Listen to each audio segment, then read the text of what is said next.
Dear student, একাদশ শ্রেণী এবং দ্বাদশ শ্রেণী 2025 সালের নতুন পরীক্ষার্থী বন্ধুরা, তোমরা এতদিন জেনে গিয়েছো যে তোমাদের এবার থেকে অর্থাৎ 2025 সাল থেকে একাদশ শ্রেণী এবং পরের বছর থেকে দ্বাদশ শ্রেণীর জন্য নতুন সিলেবাস তৈরি করা হয়েছে এবং সম্পূর্ণ পরীক্ষা পদ্ধতি একদম আলাদা করে দেওয়া হয়েছে।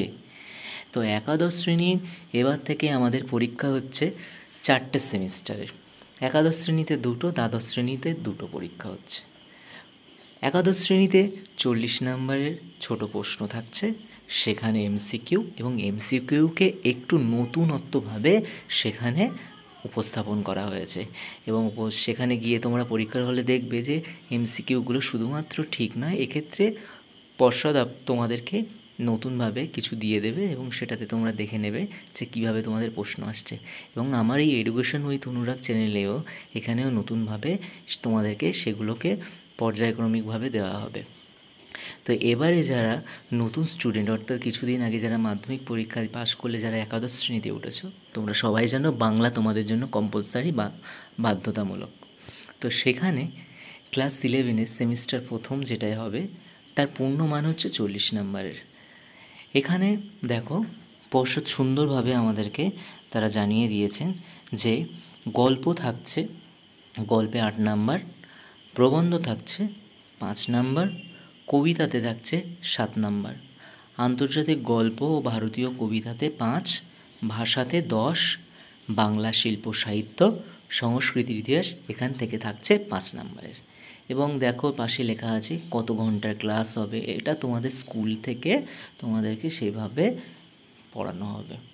তো দেখো এখানে কীভাবে বলা হয়েছে দেখো। এবং সেমিস্টার 2 আছে, সেমিস্টার 2 এখন দরকার নেই, যেহেতু তোমরা নতুন এখন, তো তোমাদের প্রথম সেমিস্টার নিয়ে আলোচনা করা হচ্ছে এবং যখন প্রথম সেমিস্টার শেষ হয়ে যাবে তখন আবার দ্বিতীয় সেমিস্টারে বলা হচ্ছে। প্রথম সেমিস্টার দেখো, এখানে প্রথম সেমিস্টার পূর্ণমান 40, তোমরা এবার যেটা পরীক্ষা দেবে অর্থাৎ তোমাদের প্রথম যে পরীক্ষাটা হচ্ছে 40 নম্বরের এমসিকিউ টাইপের প্রশ্ন হবে। সেখান থেকে গল্পে থাকছে পুঁই মাছা, লেখক হলেন বিভূতিভূষণ বন্দ্যোপাধ্যায়। প্রবন্ধ থাকছে একটা বিড়াল, সেটা বঙ্কিমচন্দ্র চট্টোপাধ্যায়ের লেখা।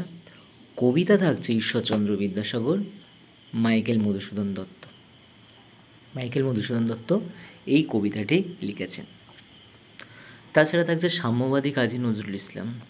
আর আন্তর্জাতিক গল্প দেখো, এই আন্তর্জাতিক গল্পটা আগে ছিল বিশাল ডানাওয়ালা এক থুরথুরে বুড়ো, গ্যাব্রিয়াল গার্সিয়া মার্কেজ অনুবাদ করেছেন মানবেন্দ্র বন্দ্যোপাধ্যায়। এটা তোমাদের আগেও ছিল, তোমরা জানো, অনেকেই যারা পুরনো আছো অনেকেই জানো। আর এবার নতুন দেওয়া হয়েছে ভারতীয় কবিতা, সেটা চারণ কবি ভারভারা রাওয়াল, এটা অনুবাদ করেছেন শঙ্খ ঘোষ। এছাড়া সাহিত্যের ইতিহাস থেকে থাকছে ভাষার থেকে বিশ্বের ভাষা এবং ভাষা পরিবার, বাংলা ভাষার উদ্ভব ও ক্রমবিকাশ, ভারতে প্রচলিত ভাষা পরিবার, বাংলা ভাষা বৈচিত্র্য। আর বাংলা শিল্প সাহিত্য সংস্কৃতি ইতিহাসে এখান থেকে থাকছে দেখো পর্ব ভাগ করে দেওয়া হয়েছে প্রাচীন বাংলা সমাজ সাহিত্য, এবং পর্ব 2 থেকে দেখো মধ্যযুগের বাংলা সমাজ সাহিত্যের প্রধান ধারা, যেখান থেকে থাকছে শ্রীকৃষ্ণ কীর্তন, এটা আগে ছিল, বৈষ্ণব পদাবলী, চৈতন্য ও চৈতন্য জীবনী। এছাড়া থাকছে মঙ্গল কাব্য, অনুবাদ, ইসলামীয় ধারা, শাক্ত পদাবলী, যেগুলো আগেও ছিল কিন্তু এবার এগুলো সম্পূর্ণ তোমাদের এমসিকিউ এর জন্য পড়া হচ্ছে। এছাড়া দেখো আছে সেমিস্টার 2 আছে, যেগুলো তোমরা পরে গ্রুপ থেকেই পেয়ে যাবে। তো এই রকম তোমাদের আরও যেসব বিষয়ের সিলেবাস সম্পর্কে আছে সেই গ্রুপে আলোচনা করা হবে।